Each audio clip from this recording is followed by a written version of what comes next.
పరిశుద్ధ నామానికే మహిమ. దేవుని పరిశుద్ధ నామానికే మహిమ కలిగింది గాక.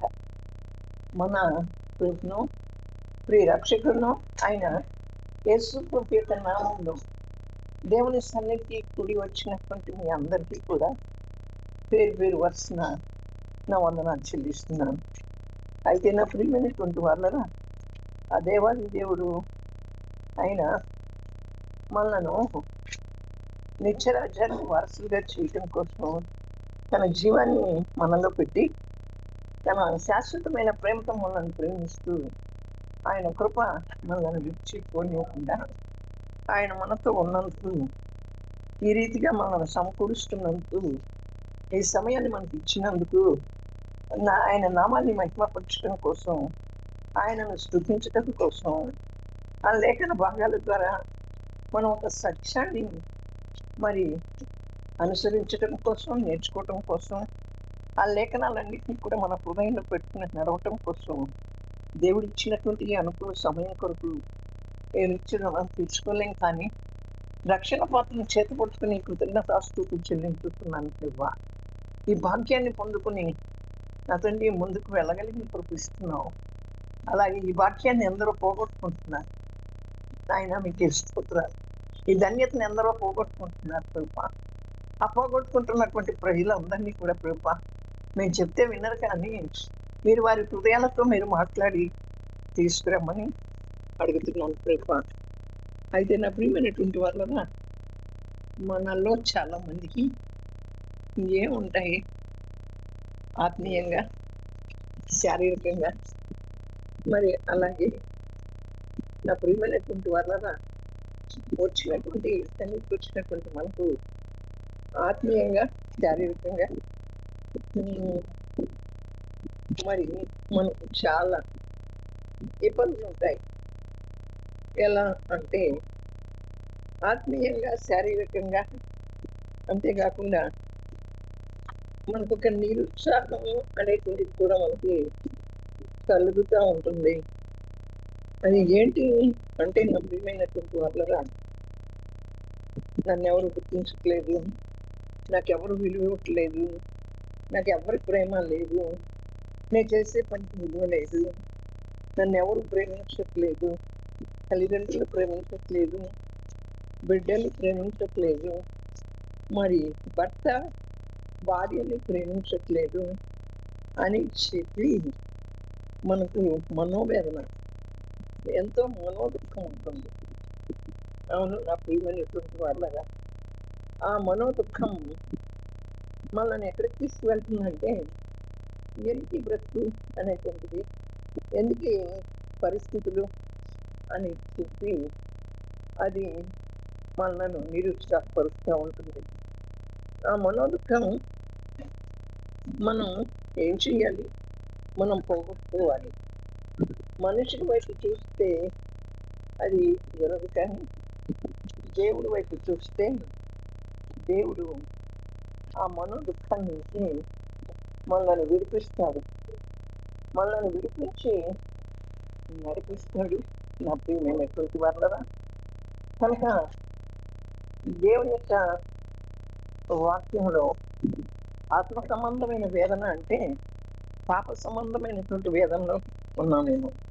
శారీరక సంబంధమైనటువంటి వేదన అంటే మన బాధ్యతలు, మన బరువులు, మనకున్నటువంటి శరీరంలో ఉన్నటువంటి వ్యాధులను బట్టి శారీరక సంబంధమైనటువంటి వేదనను అనుభవిస్తూ ఉంటున్నాము. కానీ అంతకంటే ముఖ్యమైనటువంటి మానసిక సంబంధమైనటువంటి వేదన.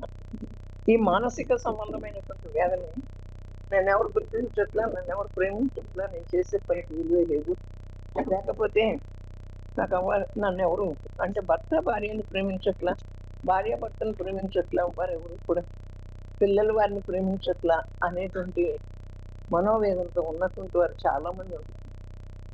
అందుకనే యేసు ప్రభు అంటున్నారు, ఎక్కడ అంటే నా ప్రియమైన వల్ల మరి మొదటి పేతురులో ఏం చెప్తున్నారు అంటే, ఆయన చూద్దాం. మొదటి పేతురు వాక్యాన్ని ఒక్కసారి మనం చూద్దాం. మొదటి పేతురు 5వ అధ్యాయం 6వ వచనంలో, తగిన సమయంలో మీరు హెచ్చించబడినట్టు దీన అంటే ఆయన చేతి కింద దీన మనస్కులై ఉండండి. తగిన సమయంలో మనం హెచ్చించబడినట్లు, దానికి ఒక సమయం ఉంది. ఆ సమయంలో మరి మనం హెచ్చించబడినట్టు, ప్రతిదానికి ఒక సమయం. మనం అనుకున్న సమయంలో ఏది జరగదు. దేవుడు ఏర్పాటు చేసినటువంటి సమయంలో, దేవుడు ఉన్నటువంటి దేవుడు కాలగతి ఆయన వశంలో ఉన్నాయని దేవుని వాక్యం చెప్తాం కదా.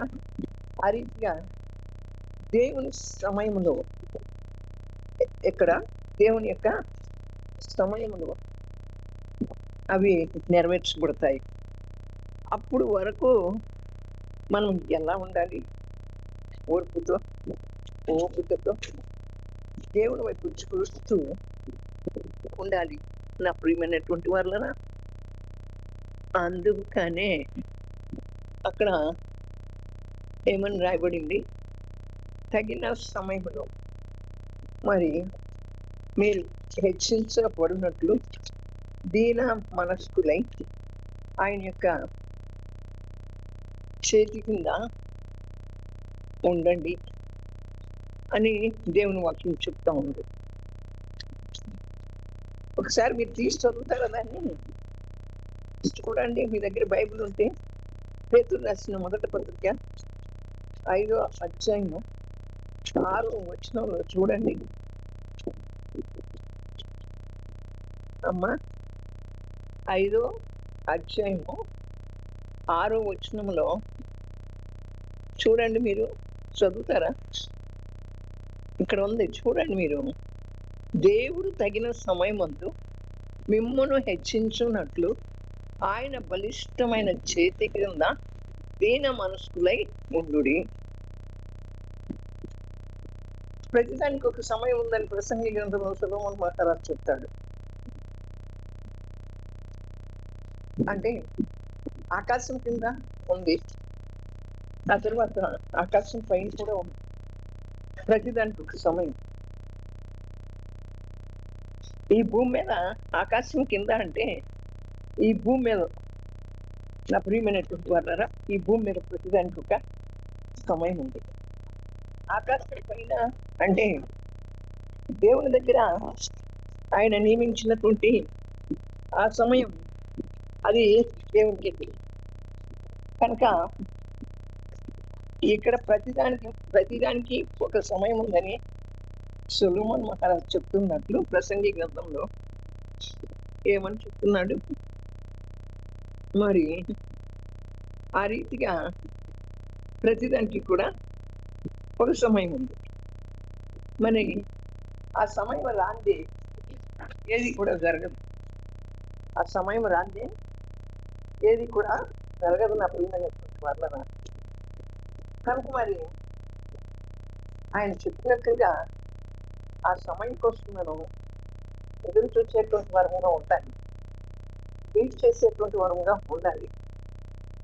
ఇక్కడ మనం చూస్తే మరి హామాను మొర్దెకైను చూసినప్పుడు మొర్దెకైకి మరి ఉరిశిక్ష విధించబడింది.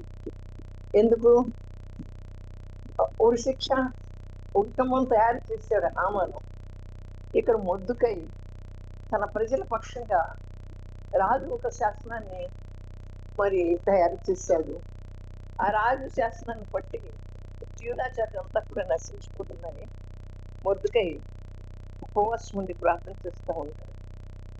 కానీ అక్కడ రాజుకి ఒక రాత్రి నిద్ర పట్టినప్పుడు ఆ గ్రంథాన్ని తెప్పించుకుని చూస్తూ ఉంటే ఈ మొర్దెకై రాజుని ఈ చంపాలి అని అనుకున్నటువంటి సమయంలో మొర్దెకై రాజు గారిని కాపాడుతాడు.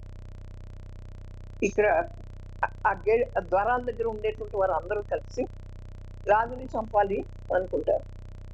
అప్పుడు ఏమవుతుంది, అందరూ కలిసి అనుకుని చంపాలనుకున్నప్పుడు మొర్దుకై ఏం చేస్తాడు అంటే రాజుని కాపాడుతాడు.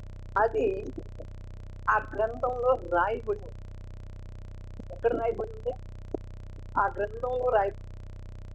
ఆ గ్రంథాన్ని రాజుకుని నిద్ర పట్టకపోతే ఆ గ్రంథాన్ని తెప్పించుకుని చూస్తూ ఉన్నప్పుడు అదే పేజీ కనపడుతుంది. ఆ పేజీ కనుకున్నప్పుడు అయ్యో, ఈ మొర్దుకై అనేటువంటి వ్యక్తి నన్ను మరణం నుంచి తప్పించాడు, నాకు సహాయం చేశాడు. దీనికి మనం ఏమిచ్చాము? ఆయనకు మనం ఏమన్నా బహుమానం ఇచ్చామా అని అడిగితే ఏ బహుమానం ఇవ్వలేదు అని చెప్పి అక్కడ అర్థమవుతుంది రాజుగారికి. అప్పుడు ఆ రాజుగారు మొర్దుకైని పిలిపించి మొర్దుకైకి సన్మానం చేస్తారు. ఇక్కడ చూడండి, మరణం సమయంలో దేవుడు మొర్దుకైని మరణం నుంచి తప్పించాడు. అలాగే మనలను కూడా ఆ నిరీక్షణకు ఆధారం లేనటువంటి స్థితిలో తన సమయం వచ్చింది. అక్కడ మొర్దుకైని కనపరచడానికి సమయం వచ్చింది. అలాగే మనం అనుకుంటాం, నిరీక్షణకు ఆధారం నేను ఈ స్థితిలో ఉన్నాను, నా పరిస్థితి ఏంటి, నా పరిస్థితి అంతా గందరగోళంగా ఉంది అని చెప్పి మనం ఎంతో బాధపడతాం. కానీ దేవుడు మొర్దుకైని ఎలాగా తన సమయము వచ్చినప్పుడు ఏం చేశాడు? మరి మరణం నుంచి తప్పించాడు. నా ప్రియమైనటువంటి వాళ్ళరా, ఆ మరణం నుంచి తప్పించినటువంటి దేవుడు అంతకు ముందే మరి మొర్దుకైని జ్ఞాపకం చేసుకుంటే మరణం నుంచి తప్పించుకునేవాడు కాదు. అట్లాగే మనల్ని కూడా దేవుడు తన సమయం వచ్చినప్పుడు దేని నుంచైనా తప్పించగలడు, దేన్నైనా చేయగలడు. అలాగే నాకు వాళ్ళగా ఇక్కడ చూస్తే ఏమని ఉంది? మొట్టమొదట తగిన సమయం అందు. మరి రెండోదిగా ఏమని ఉంది అక్కడ వాక్యంలో? తగిన సమయం ముందు నువ్వు హెచ్చించబడినట్లు. ఆ తర్వాత ఆయన బలిష్టమైన చేతి కింద దీన మనస్కుడివై ఉండమని అక్కడ వాక్యం చెప్తా ఉంది. ఇక్కడ తగిన సమయం ముందు మొర్దుకైని హెచ్చించాడు. మొర్దుకై మరి హెచ్చించబడ్డాడు, మరణం నుంచి తప్పించబడ్డాడు. అలాగే మరి మనం ఏం చేస్తాము అంటే మనుషుల గుర్తింపు కోసం పాకులాడుతూ ఉంటాం. మనుషుల గుర్తింపు కోసం మనం పాకులాడకూడదు కదా. దేవుని కోసం పాకులాడకూడదు, దేవుని కోసం ప్రయాసపడాలి. మనుషుల గుర్తింపు కోసం పాకులాడితే మనకి మరి ఇలాంటిది దొరకదు. దేవుని కోసం పాకులాడితే దేవుడు మనను తప్పిస్తాడు. అవును నా ప్రియమైనటువంటి వాళ్ళ, మనల్ని హెచ్చించేనట్లుగా రెండోదిగా చూస్తే, హెచ్చించినట్లుగా మనం ఏం చేయాలి? ఆయన యొక్క మరి రెక్కల నీడలో మనం దాగి ఉండాలి. రెక్కల నీడలో మనం దాగి ఉండాలి. మనల్ని హెచ్చించినట్లు మరి మనము ఆయన రెక్కల నీడలో దాగి ఉండాలి. అప్పుడే మనల్ని దేవుడు హెచ్చిస్తాడు. ఆయన బలిష్టమైన చేతి నీడలో ఉన్నప్పుడు. ఇక్కడ మనం చూస్తే ఎల్కానాకి 2 భార్యలు ఉన్నారు, అన్న, పెనిన్నా. ఈ పెనిన్నాని ఎల్కానా ప్రేమించాలి, అన్నని ఎక్కువగా ప్రేమించాడు. అన్నని ఎక్కువగా ప్రేమించినప్పుడు అక్కడ ఏం జరిగింది? ఎల్కానా పాపం దుఃఖపడింది. ఇద్దరికి బిడ్డలు లేరు, కానీ ఎల్కానాకే మొదటగా సంతానాన్ని ఇచ్చాడు దేవుడు. చూడండి, ఆమె హెచ్చించబడింది. భర్త ప్రేమ లేదు అక్కడ, లేకపోయినప్పటికీ కూడా ఆమె యొక్క కన్నీటిని, ఆమె యొక్క దుఃఖాన్ని చూసి దేవుడు ఆమెని హెచ్చించి మొట్టమొదటిగా ఆమె యొక్క గర్భాన్ని తెచ్చాడు. అప్పుడు అన్న దేవుని సన్నిధికి వెళ్ళి అప్పుడు తను కన్నీటిగా ప్రార్థన చేసింది. అయితే నా ప్రియమైనటువంటి వాళ్ళ మరి పెనిన్న యొక్క గతిని చూసినటువంటి దేవుడు ఏం చేశాడు? ఆమె యొక్క గర్భాన్ని తెచ్చాడు.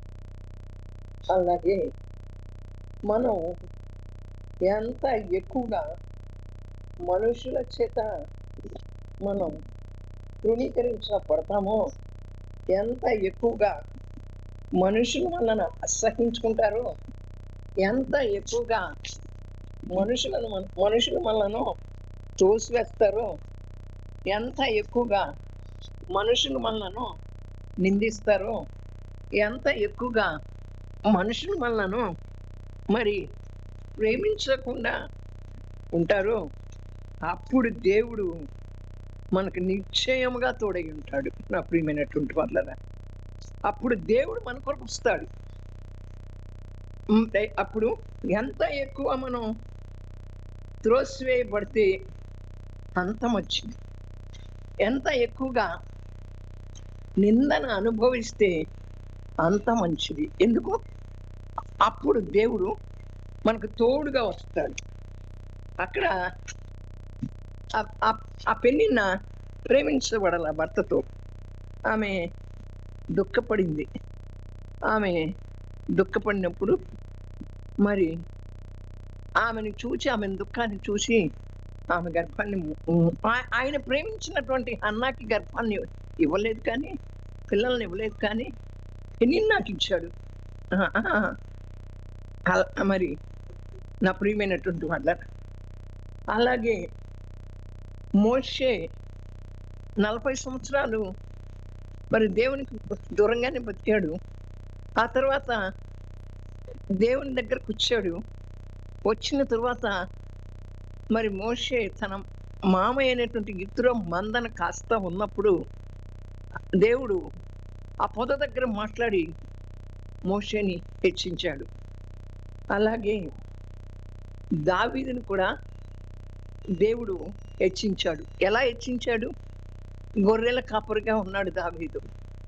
ఆ గొర్రెల కాపరిగా ఉన్నటువంటి దావీదుని మనుషులతో, అంటే అన్నదమ్ములు చాలా మంది ఉన్నారు కదా, ఇంకా ఎవరున్నారంటే ఒక గొర్రెలు కాసేవాడు ఒకడు ఉన్నాడని చెప్తాడు తండ్రి సమయంతో. అతను మరి వాళ్ళ లెక్కలో లేనట్టే కదా. అయినప్పటికీ కూడా దేవుడు దావీదుని మరి హెచ్చించాడు. యోసేపు పక్షాన్ని కూడా దేవుడు ఉన్నాడు. ఎలా? సహోదరులందరూ కూడా యోసేపుని ఏం చేశారు? మరి గుంటలో వేశారు. వాళ్ళకి ఇష్టపడలేదు. అయినప్పటికీ కూడా మరి దేవుడు అతన్ని విడిచిపెట్టల, యోసేపుని హెచ్చించాడు. నా ప్రియమైనటువంటి వాళ్ళరా, అందుకనే మనం ఈ దినాన ఎంత వేదన దుఃఖం అనుభవిస్తున్నామో, మనను ఆ దుఃఖాన్ని చూసి మనను ఆయన హెచ్చిస్తాడు, మనతో ఉండి ఘనపరుస్తాడు. మనం ఏ దుఃఖం వేదన అనుభవించాల్సినటువంటి అవసరం లేదు. నువ్వెంత త్రోసివేయబడితే అంత మంచిది. నువ్వెంత జనులకి ఇష్టం లేకుండా, ప్రజలకి ఇష్టం లేకుండా ఉంటే అంత మంచిది నా ప్రియమైనటువంటి వాళ్ళ.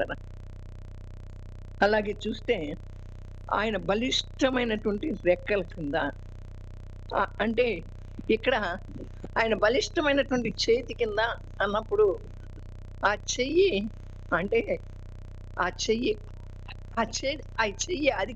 అధికారాన్ని కలిగి ఉన్న చెయ్యి. ఆ తర్వాత ఆ చెయ్యి బలపరిచేటువంటి చెయ్యి, ఆ చెయ్యి మరి కాపాడేటువంటి చెయ్యి. కనుక నా ప్రియమైనటువంటి వారారా, ఆయన బలిష్టమైనటువంటి రెక్కల నీడలో అని అంటే ఆయన కిందకి మనం వస్తే, ఆయన కింద ఆయనలో మనం దాగి ఉంటే ఆయన ఏం చేస్తాడు? మనల్ని రక్షిస్తాడు. ఆ చేతి కిందకి మనం వస్తే, ఆయన అధికారం కిందకి మనం వస్తే, ఆయనలో మనం దాగి ఉంటే మనం రక్షిస్తాడు. 23వ కీర్తన 4వ వచనంలో ఏమంటాడు? నీ దుడ్డు కర్ర దండం నన్ను ఆదరించును అంటున్నాడు దావీదు మహారాజు. దుడ్డు కర్ర దండం, ఆయన గొర్రెల కాపరి, మనకు మంచి కాపరి. ఆయన దుడ్డు కర్ర, దండం రాజుగారి దగ్గర ఉండే దండం. అది రాజు ఆ దండాన్ని ఉపయోగిస్తాడు. ఆయన మనకు రాజుగా రాబోతున్నాడు కనుక ఆ దుడ్డు కర్ర దండం ఆయన చేతిలో ఉంది. గొర్రెలు ఆయన మాట వినకపోతే ఏం చేస్తాడు? ఆ దుడ్డు కర్రను ఉపయోగిస్తాడు. గొర్రెలని ఏ శత్రువైనా వచ్చి పట్టుకుపోతా ఉంటే కాపాడటానికే ఆ దుడ్డు కర్రను ఉపయోగిస్తాడు. నా ప్రియమైనటువంటి వాళ్ళ, అంతేకాకుండా ఆయన మరి దండాన్ని ఎప్పుడు ఉపయోగిస్తాడు? మనం తప్పు చేసినప్పుడు మనల్ని క్రమశిక్షణలో పెట్టడానికి ఆయన ఆ దండాన్ని ఉపయోగించేటువంటి వాడుగా ఉంటాడు. కనుక మనం ఆయన రెక్కల నీడకు రావాలి. మూడోదిగా చూస్తే, మొదటిదిగానేమో ఆయన సమయం రావాలి. రెండవదిగా చూస్తే ఆయన హెచ్చిస్తాడు. మరి మూడోదిగా చూసినప్పుడు ఆయన రెక్కల నీడలోకి, ఆయన బలిష్టమైనటువంటి రెక్కల నీడకు మనం రావాల్సినటువంటి వరంగా ఉంటున్నాం. ఆయన బలిష్టమైనటువంటి రెక్కల నీడలోకి వస్తే ఆయనకి ఎలా కాపాడుతాడో మనం చూశాం కదా. కనుక నా ప్రియమైనటువంటి వాళ్ళరా, మరి మనం ఆ రీతిగా ఆయన రెక్కల నీడలో ఉండి ఆశీర్వాదాన్ని, ఆయన ఆధిపత్యం కిందకు వచ్చి, ఆయన అధికారం కిందకు వచ్చి, ఆయనని నా ప్రియమైన ఆయన పాలన కిందకి రావాలి. మనం ఆయన ఆధిపత్యాన్ని ఒప్పుకోవాలి. ఆయన అధికారం కిందకి మనం రావాలి. ఆయన పాలన కింద కూడా మనం ఒప్పుకోవాలి. మన భక్తి కాదు, మన శక్తి కాదు, మన యొక్క డబ్బు కాదు, ఏమీ కాదు. ఆ బలమైన చేతిలో మనం ఇమడాలి. ఆ బలమైన చేతి కిందకి మనం రావాలి. అంటే మనల్ని మనం పూర్తిగా మనం ఇది చేసుకుని ఆయనకి అప్పచెప్పుకోవాల్సినటువంటి వరంగా ఉంటున్నాం. అయితే మనం చూస్తే సమయలు శత్రువు ఎప్పుడు కూడా ఫిలిష్తీయులకి ఇశ్రాయేలుకి యుద్ధం జరుగుతూనే ఉంటుంది. శత్రువులు దండెత్తి వచ్చినప్పుడు సమయలు ప్రార్థన పట్టి దేశం అక్కడ రక్షించబడింది. మరి ఆ దేశం శత్రువుల చేతుల నుంచి కాపాడబడింది. మనంగా చూసుకుంటే మన కుటుంబాల్లో మన ప్రార్థన బట్టి మన కుటుంబము, మన పిల్లలు కూడా రక్షించబడాలి కదా. మరి దావ తప్పి నడుస్తున్నారా మన పిల్లలు? మన కుటుంబంలో మన బిడ్డలు ఎలా ఉన్నారు, వారి బిడ్డలు ఎలా ఉన్నారు అని మన ప్రార్థన ఉండాలి కదా. నా ప్రియమైనటువంటి వాళ్ళరా, ఒక్కరు ఆ యొక్క ప్రార్థనలో ఉంటే, ప్రార్థన చేసేవారు ఉంటే మన కుటుంబం మీదకి శత్రువు అయిన సాతాను రాడు. ఏమంటాడు కదా, సాతాను ముట్టకుండా అరుణోదయాన్నే నేను లేచి నా బిడ్డల కొరకు ప్రార్థిస్తున్నాను అని చెప్తారు కదా నా ప్రియమైనటువంటి వాళ్ళరా. ఆ రీతిగా మనం అలా ప్రార్థన చేసేటువంటి వరంగా ఉండాలి కదా. సమూయేలు ప్రార్థన చేస్తే ఆ రాజ్యం కాపాడబడింది. మనం ప్రార్థన చేస్తే మన కుటుంబం చుట్టూ దేవుని యొక్క కంచె ఉండటమే కాకుండా శత్రువు మన కుటుంబం మీదకి మరి రాకుండా ఉంటాడు. అందుకనే అంటాడు, శత్రువుని అంటాడు కదా, పాదపీఠంగా చేసేంత వరకు నా సన్నిధిలో కూర్చుని ఉండు అంటున్నాడు. నా ప్రియమైనటువంటి వాళ్ళరా, మనం ఏం చేస్తామంటే మన సమస్యని, మన శత్రువుని ఆయనకు అప్పచెప్పం. మన సమస్యని, మన శత్రువులను, మన పరిస్థితులను ఆయనకు అప్పచెప్పి మనం ఆయన చెప్పిన రీతిగా శత్రువుని నీ పాదపీఠం కిందకు వచ్చేంత వరకు నువ్వు అక్కడ కూర్చుని ప్రార్థన చేయమని దేవుడు చెప్పినట్లుగా, నాకు తెలియదు ప్రభా నువ్వు చూసుకో ఇదంతా అని ఆయనకు అప్పచెప్పి మళ్ళా మనం దీనిలోకి వస్తే దేవుడు రాడు. మనం మౌనంగా అంటే దేవునితో గడపాలి, దేవుని సన్నిధిలో ప్రార్థన చెయ్యాలి. అప్పుడు దేవుడు వచ్చి దానికి ఏం చేస్తాడు? న్యాయాన్ని చేస్తాడు. అవును నా ప్రియమైనటువంటి వాళ్ళరా, అంతేకాకుండా మనం చింతించటం ఏంటి? మరి ఆయన మన కొరకు చింతిస్తున్నాడని 7వ వచనంలో ఉంటుంది. ఆయన మన కొరకు చింతిస్తూ ఉంటే మనకంటే ఎక్కువగా అనుభవించినటువంటి వాళ్ళు దేవుని గ్రంథంలో మనం చూస్తున్నాం కదా. దావీదు, అబ్రహాము, మోషే, యోసేపు, దానియేలు, వీరంతా కూడా షడ్రక్, మేషక్, అబేద్నెగోలు కూడా మనకంటే ఎక్కువ పరిస్థితుల్లో నుంచి వెళ్ళినటువంటి వారుగా ఉంటున్నారు. మనమేమో ఒక లెక్క మనమే అనుభవిస్తున్నట్లుగా మనం ఫీల్ అవుతాం నా ప్రియమైనటువంటి వారులారా. అలాగే మనం ఏం చేయాలి? మరి ఆయన చేతి కిందకి రావాలి. అలాగే ఆయన చేతి కిందకు వచ్చినట్లయితే మనకు ఆశీర్వాదం ఉంటుంది. ఆయన ఆయన ఆయన ఆయన సమయంలో మనలను హెచ్చిస్తాడు. ఆయన సమయంలో మనలను ఎక్కడ తలదించుకున్నామో అక్కడ తల ఎత్తుకునేటట్టే చేస్తాడు. నిరీక్షణకు ఆధారం లేని స్థితిలో నిరీక్షణను కలగచేసేటువంటి దేవుడు నా ప్రియమైన వారులారా. దేవునిని బట్టి సంతోషించాలి మనం. ఆ దేవుణ్ణి బట్టి మనం సంతోషిస్తే 37వ కీర్తన 4వ వచనంలో అంటుంది, యెహోవాను బట్టి సంతోషించుము, ఆయన నీ హృదయవాంఛలను తీర్చును. ఆయన్ని బట్టి మనం సంతోషిస్తూ ఉంటే మన హృదయవాంఛలను తీరుస్తాడు. ఇప్పుడు మనకు అర్థమైంది కదా. మొట్టమొదట తగిన సమయం, రెండవది హెచ్చిస్తాడు, మూడవది మరి బలిష్టమైన ఆయన చెయ్యి, ఆ చేతి కిందకు వచ్చి, నాలుగోది దీన మనస్సు కలిగి ఉండాలి. మనలను మనం తగ్గించుకోవాలి, ఆయన్ని మనం హెచ్చించాలి. అప్పుడు నా ప్రియమైనటువంటి వాళ్ళరా, దేవుడు మనలను మరి ఆశీర్వదించి ప్రతి పరిస్థితిలో నుంచి కూడా విడిపించి మన దుఃఖాన్ని సంతోషంగా మార్చేటువంటి ఆ కృప కలిగినటువంటి దేవుడు నీతో నాతో మాట్లాడుతూ ఉంటే ఇంకెందుకు నిరాశ? నాకేదీ లేదు, నన్ను ప్రేమించేవారు లేరు, నా పరిస్థితులన్నీ ఇలా ఉన్నాయి, నేను చేసే పనికి విలువిచ్చేవారు ఎవరు లేరు. ఎవరు విలువిచ్చినా ఇవ్వకపోయినా దేవుడిస్తున్నాడు కదా. మనుషులు కాదు కదా. మనుషుల వైపు చూడకూడదు కదా, మనం దేవుని వైపు చూడాలి. మనుషులు ఇచ్చే గౌరవం ఎంతకాలం ఉంటుంది? దేవుడిచ్చేది చిరకాలం ఉంటుంది. కనుక దేవుడి వాక్యాన్ని మనందరి వెంటిలో దీవించి ఆశీర్వదించి ఫలభరితం చేయను కాక. ఆమేన్. పరిశుద్ధ